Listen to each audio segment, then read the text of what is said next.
So I played d4, and we've played once before with these colors where I had white and he had black, and that game was a King's Indian where I was better, maybe winning most of the game, up 2 pawns in an endgame, and then missed sort of a tactical complication, and the game ended up being a draw, which is kind of funny because that's basically what happened this game. So, how's it going, Bouncing? Yeah, this is game 2. I think you'll like this game. This was a... Okay, I've probably spoiled the ending, but I won't say. I won't say again if you didn't hear. So anyway, he plays the King's Indian. So we did this stuff. Everybody was happy. And then he plays d6. He doesn't try to bait people into the Letelier Fisher game that I like to try to bait people into. So d6 here, castles. Here, and then here. Okay, so this is all, very, very normal mainline stuff. This was, we blitzed out all these moves. Now here I thought for a little while because, as I said, I didn't really prepare for this game. I didn't know what I was going to play. But, we've played many casual games, OTB casual games, and a lot of those games, I just castle because that's normally what I do in this position. And he likes to exchange. And I sort of decided not to go into this because I figure he knows that line better than me. And again, I didn't prepare. I thought maybe he had prepared some lines, so I wanted to try to get him out of his preparation as quickly as possible. Now, also, the last time that we played when I had white, I played this variation. So, and he didn't really know that line at all when we had played. So I figured he knows this now, like he probably looked it up. So I didn't want to play that either. So I played d5, which I don't really mind facing when I'm black in this position. I don't think that's, that difficult for black. But, I figured that, I guess to say that I think that, castling and bishop e3 are more challenging moves. But, I figured this is probably a better chance at evening the playing field in terms of preparation. I don't know how well he knows this line, and I don't think I've ever played it as white, but I see it all the time as black. So, was hoping I had some idea of what to do. Okay, so let's make that the main line, because that's what happened.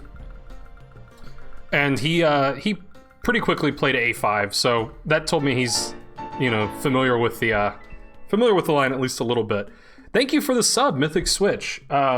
This was not a tournament, this was a match. So I played a 2-game match against my friend who's very similarly rated. He's a little higher rated than me. So we just played a 2-game match this week. We played 1 game on Wednesday and this game today. So I'm hoping that I'll be able to do more matches and quads and games that... I mean, you are a little higher rated than me, right? So... yeah, and also Natsumeyer is the opponent, so... You think d5 plays into black's opening, but it's also a good... I mean, that's kind of how I feel about the move. Like, when I'm black, I don't mind seeing d5, but it's not like... it's not like black is equal or anything, so... Okay, so a5, he knows what's going on. This is what you usually do, is put a knight on c5. Now, I didn't really remember what white's supposed to do from here. Because again, I've never played this as white before. I've played it as black, but I don't remember what they do. I figured castling was like a normal move. It turns out the opening book is saying bishop g5 is the main move. Okay, I never considered that for 1 second. But, okay, probably the GMs understand some stuff that I don't. Yeah, and join the simul. We'll start the simul after reviewing this game. So, again, I'm trying to sort of get him out of theory. So I wanted to play something a little bit offbeat, and I played the 4th most common move according to this, bishop e3, which I figured, oh hey, this actually has a name. Oh wait, I'm sorry, a5 apparently is the Stein defense, which I've never noticed that, but okay, so bishop e3. I figured this might look sort of like a hybrid between the Gligorich and this Petrosian variation. I figured he could play knight g4, and we could go into some line like this. Wow, a raid already. Atulia! Thank you for the raid. Okay, so that was perfect, because I just started talking about the Gligorich, and then Atulia raided. So, I mean, that's how you get Atulia to show up. You start talking about the Gligorich, and then he's like, oh, we gotta go there. Welcome, raiders. Shout out to Atulia. I'm reviewing an OTB game that I played like 2 hours ago, and then we're gonna do a viewer simul in which you guys all destroy me. So, yeah, Atulia knows all about the King's Indian, so he can maybe, he knows a lot of stuff I don't. So Atulia, this was the game. I decided not to play the Gligorich right away, because that's what I did to him last time, so he probably learned it. So I played d5, a5, and then I did this, which I don't know if that's a thing, but okay, it's happened before. And I was, as a diversion saying I thought he could play knight g4. After the game, we both kind of thought knight g4 was the best move, and we could play this sort of thing, which looks like a Gligorich, some kind of thing. Okay, apparently g5's not super common here, but this was sort of the line I was looking at. Okay, but that's not what happened in the game.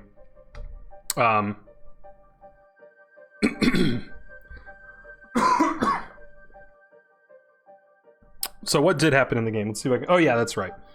So, he played knight fd7, which I didn't expect. I hadn't really looked at it. But, I mean, basically we're fighting over the c5 square.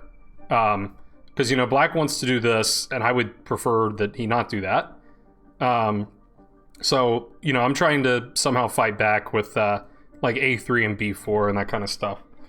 So I was looking at lines... Basically, the two lines I looked at were this knight g4 line, and I looked at him doing this right away. Where, yeah, I thought I had to play knight d2, because I want to go a3 and b4, but my pawn's hanging when this knight comes to c5. So I thought I needed to, like, go here, and, looks like a chess position.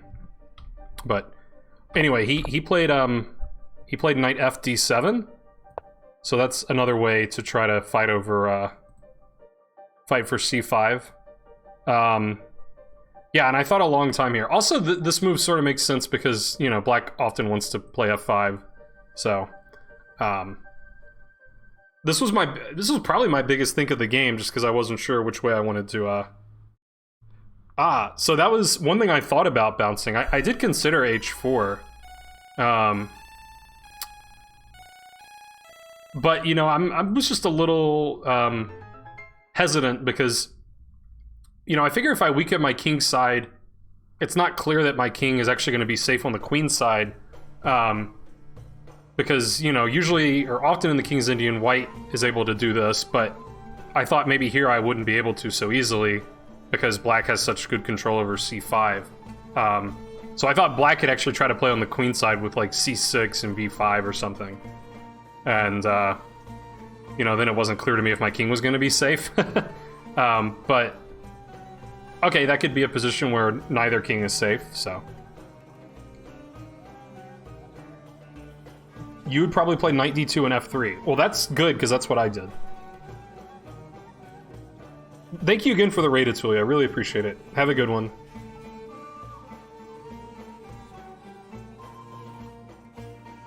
Knight ft7, then white can play for g4. Yeah, I mean, these... I also considered g4. Because I think he wants to play f5. And basically, I thought about all these things for, like, 10 minutes. Maybe more, maybe like 15 minutes, because I think I was slightly ahead on the clock. And then I thought until I was, like, down 10 minutes on the clock. By the way, this was game 70 with a 5-second delay. So eventually I just decided, like, okay, I need to make a move. And the move I felt most comfortable with was knight d2. Because I figured this looks sort of like a normal-ish King's Indian, but I got my bishop to this square, and if he goes for this kingside attack, which is typical, then his knights are here, whereas normally this knight would have made a journey over here. So I figured the kingside attack isn't really gonna work out for black, or not be as scary as it was. But on the other hand, my queenside attack's not as scary as it was, because he can sort of grip c5. So, Okay, I felt like this was the safest way to play, basically. He did play f5. I forgot I haven't entered the game yet. I have to make all these moves. So he played f5, and I pretty quickly played f3, because this is, you know, standard. So we did all this pretty quick. And then he had a think here, as I recall. And yeah, he did just play knight a6, which is trying to sort of follow through on this plan. And I think my move here was pretty good. But we'll see what you guys and what the computer says. So, you know, the whole idea, or part of my idea, of getting the bishop on this diagonal was to stop the knight from coming to c5 by being able to play, like, b4, basically. I did think about b3, but I didn't play b3. I played a3. And I just want to answer a knight coming to c5 with b4. And I thought his intention after knight a6 was to actually bring this knight to c5 so that this knight would still be controlling b4, but that actually doesn't... I don't think that was his intention. That was what I was thinking during the game. But that doesn't actually work after a3, because if this knight comes in, I can just play b4, and you can't take twice here because your rook's hanging. So knight c5 is just sort of a hollow move. I play b4 and he just has to go back. So he, of course, didn't play knight c5. Either knight to c5. Either way, it's the same. I mean, I guess he could play this knight to c5 and then, you know, trade the rooks, but this still doesn't seem very impressive. The knight, again, has to just go back. So none of that seems very worrisome. Okay, so he sort of realized, you know, what was up. And he played a move that I think is pretty sad, but, you know, it makes some sense. He played rook b8. So that's getting out of this stuff. But unfortunately for him,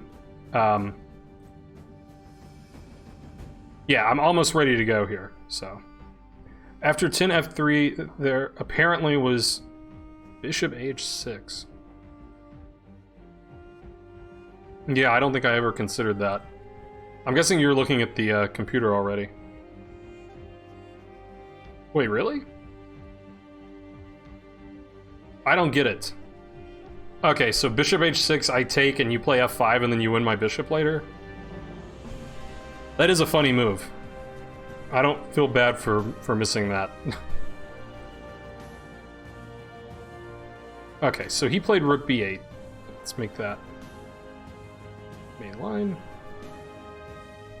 And then I thought about doing this, but then, you know, we would just repeat. Oh, there's queen h... Oh, yeah, queen h4 check. I see. Yeah. I didn't see that, and I assume he didn't either, because he didn't play it. Okay, so now I can't play b4, because he actually does control that enough. So I figured I want to play b4. Let's play b4. Let's get the queen over there, ready to help out.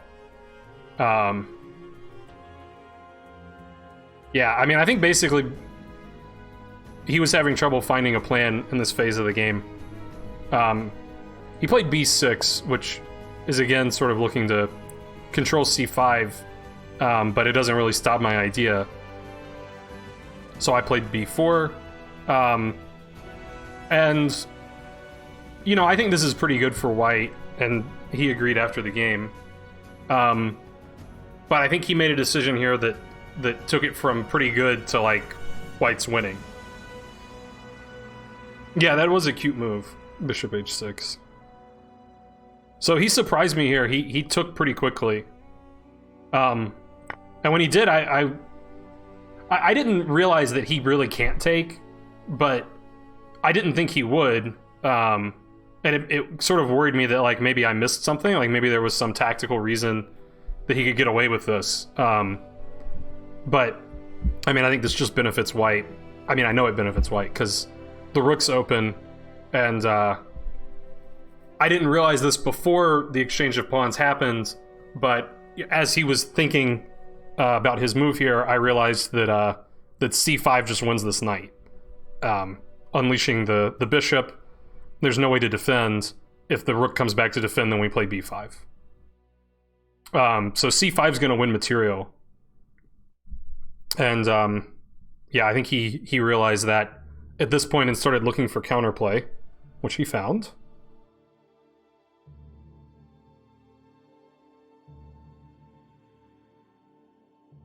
Right. So, you know, he knew what was up, and he decided he needed to try to find some play. So he played queen g5 to try to, you know, take advantage of this. So I thought for a bit here, and, you know, sort of the obvious move would be to play c5 and set about winning this knight as planned. But I realized that there's really, I don't think there's anything black can do about the knight. So I decided to just defend this pawn. And you know, I could defend it by castling, but then maybe my king is getting sort of exposed, or you know, the king is sort of running away from its defenders. So I decided to play rook g1, and I didn't really see what danger there was, which I think is correct, that there's not really any danger. Yeah, okay, I was gonna say something else. I can't remember now. Bishop f1? I didn't really consider bishop f1. That might be fine too. I mean, I think that, you know, I think I would one day like this rook to be able to come over here. I don't know. I mean, probably both are fine. Yeah. How's it going, Lima? I didn't consider king f1 either. I mean, I should have considered king f1. But yeah, I think anything that just defends the pawn is fine. I played rook g1. He went here, and I was like, okay, I'll defend that too. And he went here, so he's gonna try to weaken me on the dark squares, exchange off this terrible bishop. Pretty reasonable plan. How long ago was the raid? I don't know, 10 minutes or so? 12 minutes. Oh, it says right there, 12 minutes ago. Okay, so, I didn't really see anything better to do than just win the knight like I had planned to. I mean, I think the situation's similar. Like, black can't really save the knight, so I mean, maybe there's something else I should do, but I don't really know what it is. So,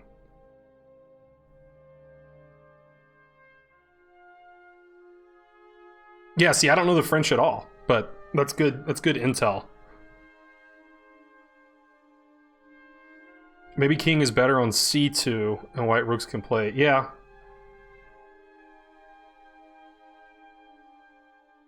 I mean, I wonder, like, I guess you can't really avoid this exchange of bishops without doing a lot of crazy maneuvering. But I just went ahead and won the knight. I don't know. I mean, maybe I should run the... I don't know, but I think this is a perfectly reasonable way to play. He raided as soon as you left. The disrespect. Yeah, how dare he not consult you for your plans? Okay, so now the unfortunate thing about winning the knight is he's always going to be able to get two pawns for it, one way or the other. So I... Oh wait, I just made that move. So yeah, he took here, and I took the knight, because I like being up a piece. And he has a choice of pawn takes or rook takes. And he decided on pawn takes. After the game, he said he just felt like, you know, this was a better attempt at complicating issues, like this pawn could run and become an issue for white later. I don't know which is better. I mean, it seems like either have sort of their points. I think if you play this way, you're sort of just chilling and saying, I've got a protected passer, and, you know, how are you going to break through and win? But I think both moves are, you know, fine, or equally bad for black, I guess. So now I have to decide what to do with my knight. I can't go here or here because then my bishop hangs. And I can't take the bishop first because he takes here and my bishop's hanging and my knight's hanging and my queen's hanging. So, I can't go here because then he takes my bishop, removing the defender. So it's between these two squares. And, I mean, the knight's not impressive on either square. And I think either square, the knight's gonna have to really maneuver to try to come back to, like, c6 or somewhere good. But I figured I'll play knight d1 because I know he wants to do this anyway. Might as well sort of, you know, get a free move when he does that. You like rook takes d4 better, or rook takes b4, I guess? Because white's dark square bishop looks ugly. Yeah, I don't know. I mean, like I said, I think both moves are sort of defensible, but white's up a piece for 2 pawns in either line. Okay, now I don't remember what he did here, so let's look. Okay, he set about doing this. That makes some sense. Okay, yeah, and then this was sort of an interesting moment. Because I played a move that, after the game, he said he, like, didn't understand it. Or that may not have been exactly what he said. But, I played king e2. Which seems like it doesn't really do anything. But I had a reason. I was looking at this, I was looking at trading bishops and going after this pawn. But then I realized that black has this move. And if I win a pawn, then I don't win a pawn. So I played king e2 to get out of this fork problem. Okay, so now I can do this plan of trying to win the b pawn if nothing else happens. Okay, he played bishop takes. Actually, I don't know if this is really even that good of a move, to be honest, because it does sort of let my knight move with, you know, move for free. It's, I mean, I can't. I guess he didn't want to see, like, bishop here or something. But I don't know. I guess it's probably right to take it. Okay, and then I think he played c5 here? Yeah. c5? And en passant was legal, so therefore it was... Oh wait, no, I'm sorry. I missed some moves. Yeah, no, I missed some moves. Okay, so let's go back, because I missed moves. After bishop h4, I traded these bishops. Which I actually don't know if that's, like, worth doing or not. I mean, this bishop's not a great piece, but I don't know, I think it's fine. I was a little worried that there could be some situation where this bishop sacks on h3 and try to, like, attack me, but it's sort of hard to believe with my king over here. Okay, so... yeah,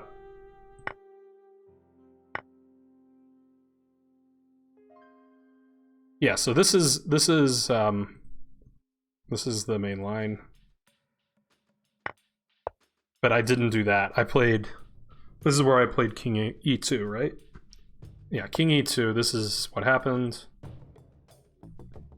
And then this happened. And now he played c5. En passant was, like I said, legal and forced. And then he played... Oh wait, no, this is now my turn. Okay, yeah, so... yeah, so both players are like 1500 something. He's like, I think he's like 1550. And I was like 1500 something. We're pretty evenly matched. Wait, but what about the whole explanation about king e2? Well, no, I still played king e2, but I just did it in a different spot. You don't know about en passant? Dang, I didn't think I wanted him to have protected passers here. I thought that was too annoying. Yeah, I hear ya. I didn't really consider doing this right away. I mean, is g5 so unpleasant for him? Just to defend? I stand by my decision.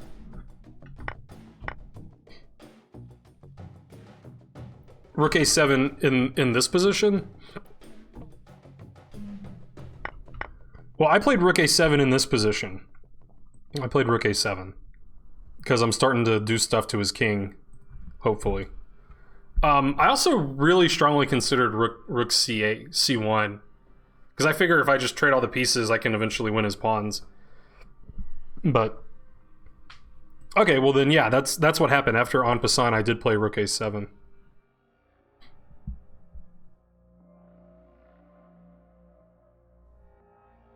And he did something about that. He played knight c5. Yeah, and then I really wanted, like, when I played Rook a7, I saw knight c5, and my intention was to check, but then I realized he can do this, and that would be annoying. So I didn't do that. I played knight b3. And I'm hoping he'll trade, and I'll check, and I'll get in here, and I'll do this, and, you know, a lot of good stuff could happen. He didn't do that, of course. I also thought that I was threatening to trade and then do this, but if I take, he takes with the pawn, and again, if I check him, he can block with a pawn. So that doesn't quite work either. Alright, now he did something. He played queen f8. Yeah, I mean, I didn't really... he had a plan at this point, like he definitely did, and I didn't really realize or even think about what his plan could be. So this was like the one part of the game that I don't think I played very well, because I sort of didn't give him credit for his moves. But... can't you take with a knight of b3? That might be a good point. Let's see. Where was this line? Queen a2 check, b3, and takes. Here, here... I don't know. Maybe. Maybe we can... I guess not, because he just moves his knight now, right? Can't he just move his knight? Oh wait, oh, his knight's pinned, that's right. Yeah, this might work out then. No, because his knight's pinned. Which I also forgot about. So yeah, maybe this was right. Although, I mean, black's rook's got kind of active, but I want a pawn back, and I'm sort of forcing some pieces to trade. Seems like this was maybe okay. Neither player noticed that. You would have cried. Rook a1, maybe after knight takes b3. Wait, rook a1. Oh, rook a8. Do I understand that move? I guess I do. What if he just like... oh, wait, man, all these pieces are pinned and I keep forgetting about it. Here? Maybe things work out. I mean, we still have this. And... okay, so this line was maybe viable. But neither player believed it. So this is what actually happened in the game. And, yeah, so I had a few ideas. One was I wanted to get this knight in here. I can't now because his queen's guarding f6 annoyingly. It's another raid. Froya Chess, thank you for the raid. Ooh, and Tom's here. Shout out to Tom and to Froya Chess. So we're reviewing an OTB game that I played like 2 or 3 hours ago. And then we're gonna do a viewer simul. And thanks for the follow, Halvard and Froya Chess. Oh yeah, and I gotta shout out Tom, because I almost forgot. So let me catch you guys up on... I'll briefly show you guys this game. It was a King's Indian. Petrosian variation. And then I played bishop e3, which I don't know if that's a move, but it's what I decided to play. Then we did some of this stuff. And he got his knight trapped. So I won his knight, but he got a lot of pawns.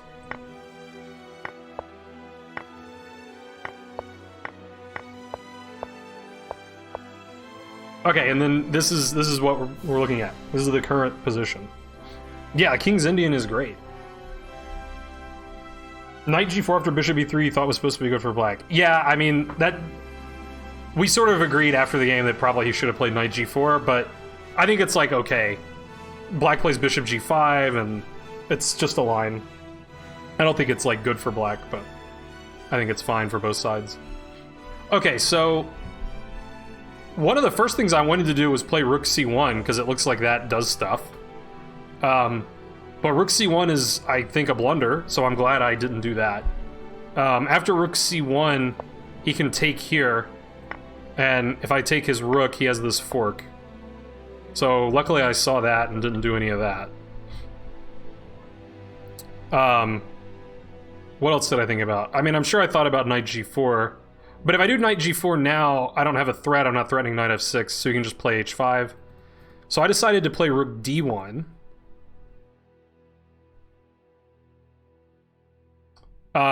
Because now I thought I'll take here, and if he takes with the pawn, then, you know, these rooks are looking good.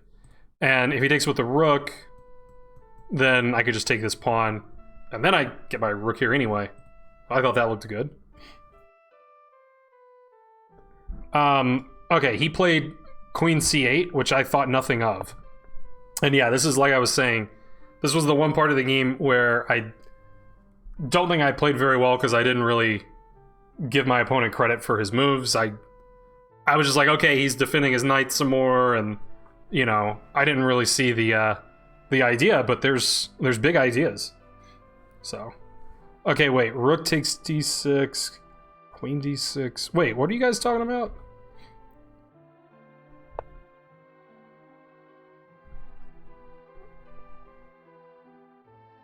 Rook d6 here? And I understand that move? What?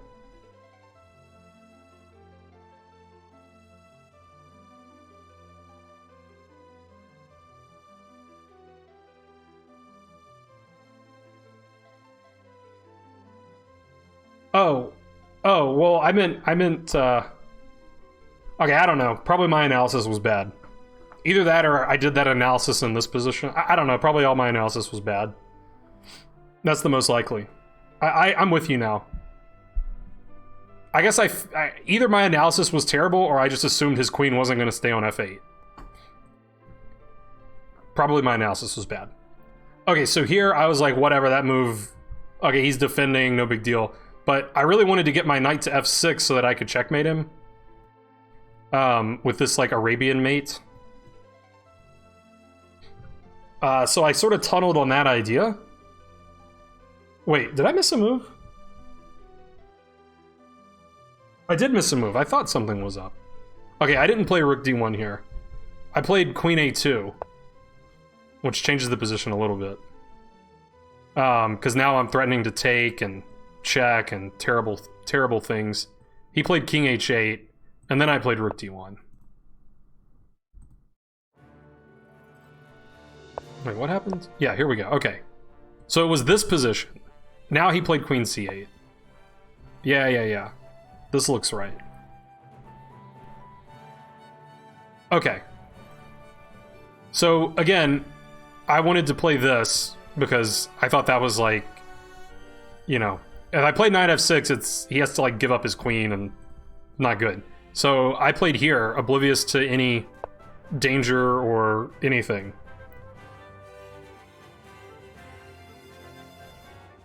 Now you guys, being the tacticians that you are, you see what black played here. Thank you again for the raid, Froya. Have a good one.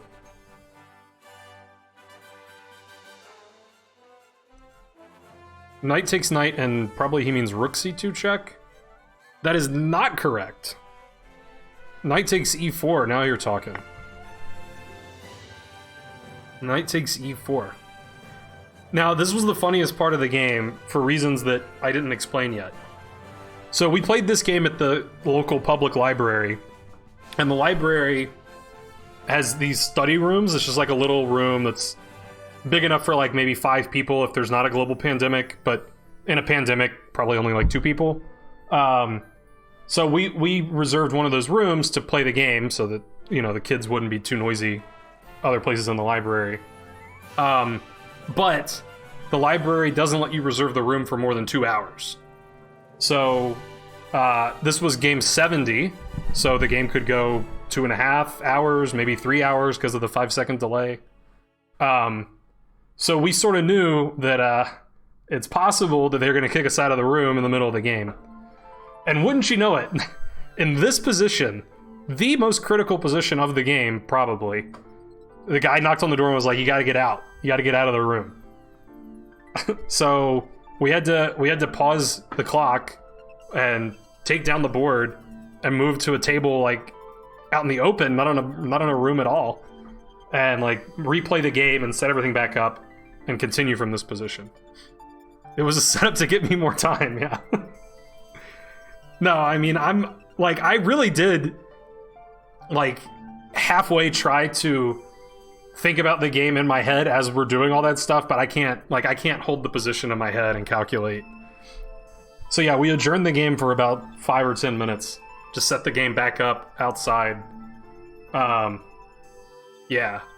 So yeah, I mean, it was really silly for me to just not see that that's his idea with doing this, and I sort of made his idea better by playing Queen A2, probably. But, yeah, maybe so, Tom. So, I mean, I think that I should play, like, King F1 or something and just make the king safe and then do all my stuff. Like, I don't think these threats are really going anywhere, and, you know, I'm up a piece. So, this was horribly negligent, and I'm actually pretty curious what the computer says the evaluation is here, because now, I mean, it seems like black's gonna win material back, so white better checkmate black. But knight takes c5. Okay, wait. Oh, okay, yeah.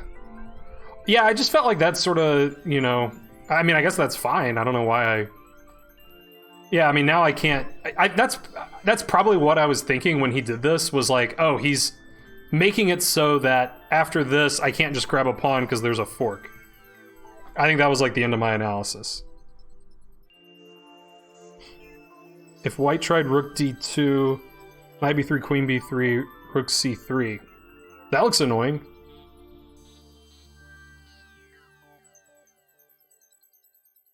Oh yeah, I did see queen f7. So I don't know. I mean, I think I just tunneled on this idea because that'd be cool. And I just tunneled on it. So.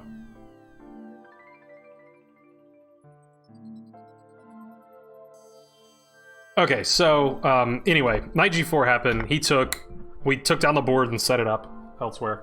So I had been up on the clock about 10 minutes for most of the game.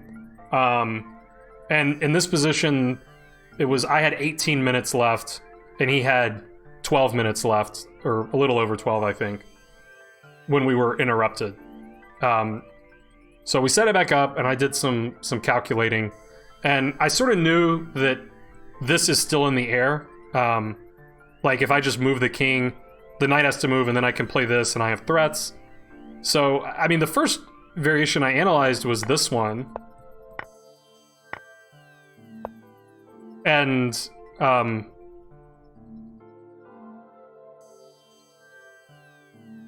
yeah, I mean, the thing is, if you give me 2 moves, then you might get checkmated, but... I mean, what's the material here? I've got a rook and 2 knights for a queen and 3 pawns. I don't know, I would resign with either color. I would think that this is, like, easier to play black, because this plan looks annoying. Maybe it's not annoying. I don't know, my head hurts. Yeah, I thought rook f8 would probably be... Like, rook f8 is why I decided not to go for this, because I see that stops my plan, and then it just looks more pleasant for black. but... Well, I haven't revealed that in Specca, Eddie, because bouncing wanted to be left in suspense. So I haven't revealed whether or not I won. Okay, and then I also looked at even crazier lines of like, just like moving. But the problem is, if it's white's move, it's mate, but it's black's move. So yeah. And if I don't take the knight, then he's doing this stuff. So it's not easy. But I eventually decided to play King E1. And I thought King E1 was better than King F1. First off, let's make that the main line. After King F1, I was a little scared of this. But I don't know why I was scared of it. I mean, it attacked... I guess I should be scared. Yeah, because like H5, check, queen coming in. So for some reason I thought, oh, queen C4. I didn't see that though. Wait. Oh yeah, and then queen C. Yeah, yeah. Yeah, that looks bad. So I played King E1. And maybe he should still do this.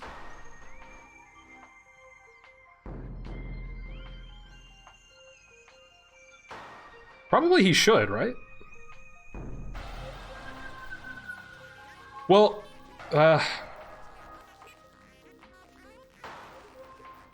let's see. This is kind of crazy. No, because he just takes me. So I gotta like take his knight, but then I'm surely getting mated. Yeah, this looks hard. This looks hard for white.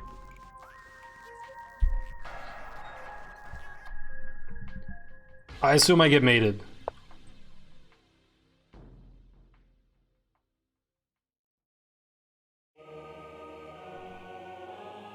Yeah, I don't know how I couldn't get mated. Just run away.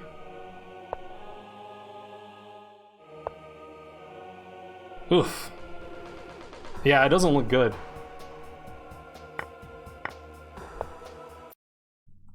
I mean... I guess he just goes... Oh wait, no, he's got problems here, though. He's got problems. I guess he can... No, he can't do that. So, I mean, this is, like, pretty powerful. But there's gotta be something he can do.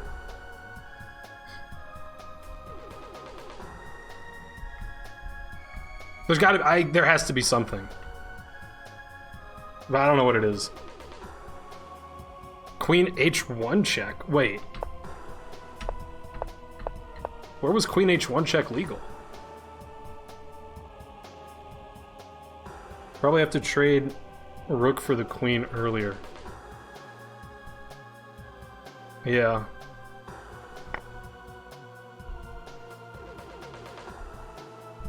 So you want to like take here? I kind of believe that. Well, wait. Yeah, yeah.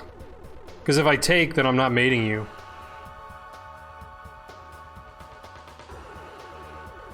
I don't know. Chess is still pretty hard.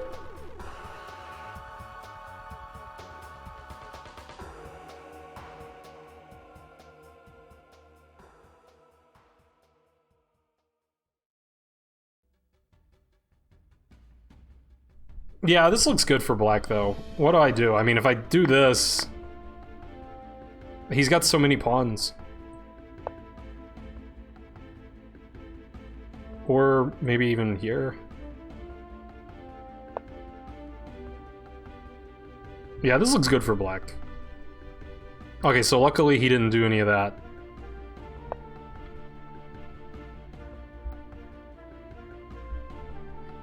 Queen take... Oh, my rook was hanging there? That sounds right. Oh, yeah, yeah, yeah. Yeah. Agree. Agree. Okay, so... Instead, luckily for me, my opponent was greedy. Although maybe not greedy enough. And he did this.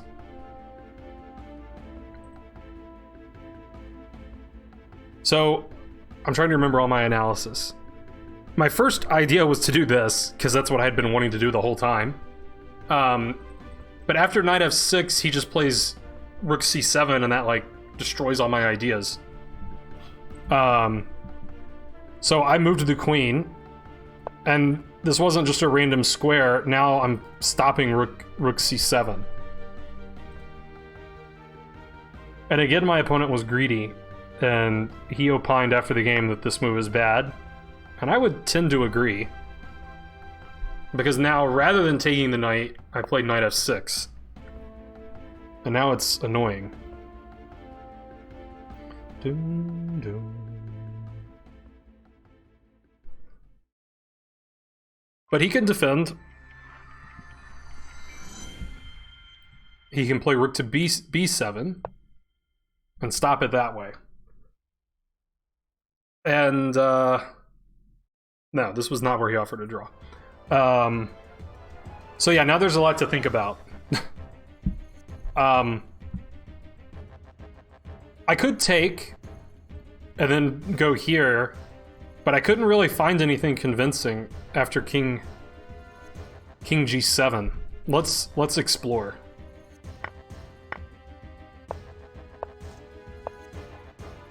If he goes here, then I like this move, but I figured he would go here. And I can do this. I did see this. But then he, like, saves his knight. Seems like black's winning. Black's got a lot of pawns. Now, I didn't actually figure out the material. I was just like, okay, I don't know what to do from here.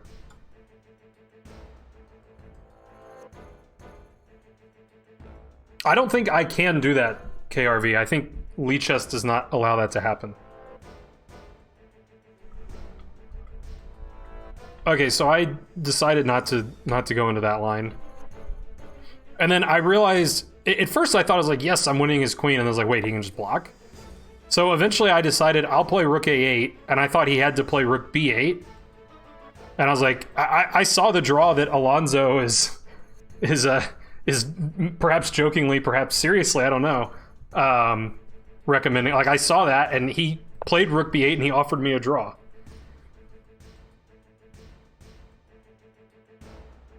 So after the game, I said, yeah, I just played rook a8 because I wanted to think on your time, and I figured I had this repetition regardless.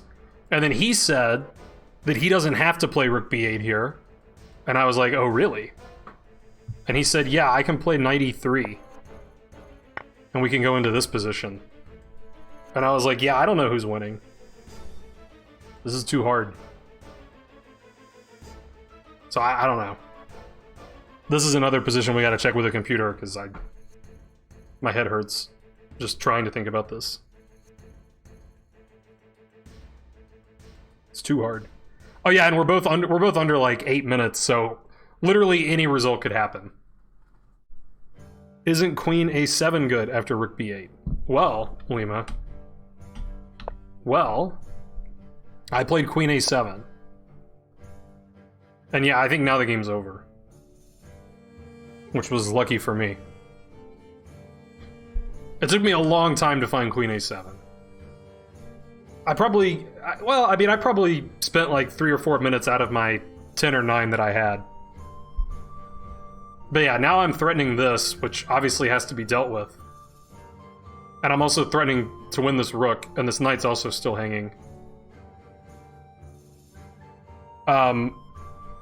So he has to play rook c7, and he did.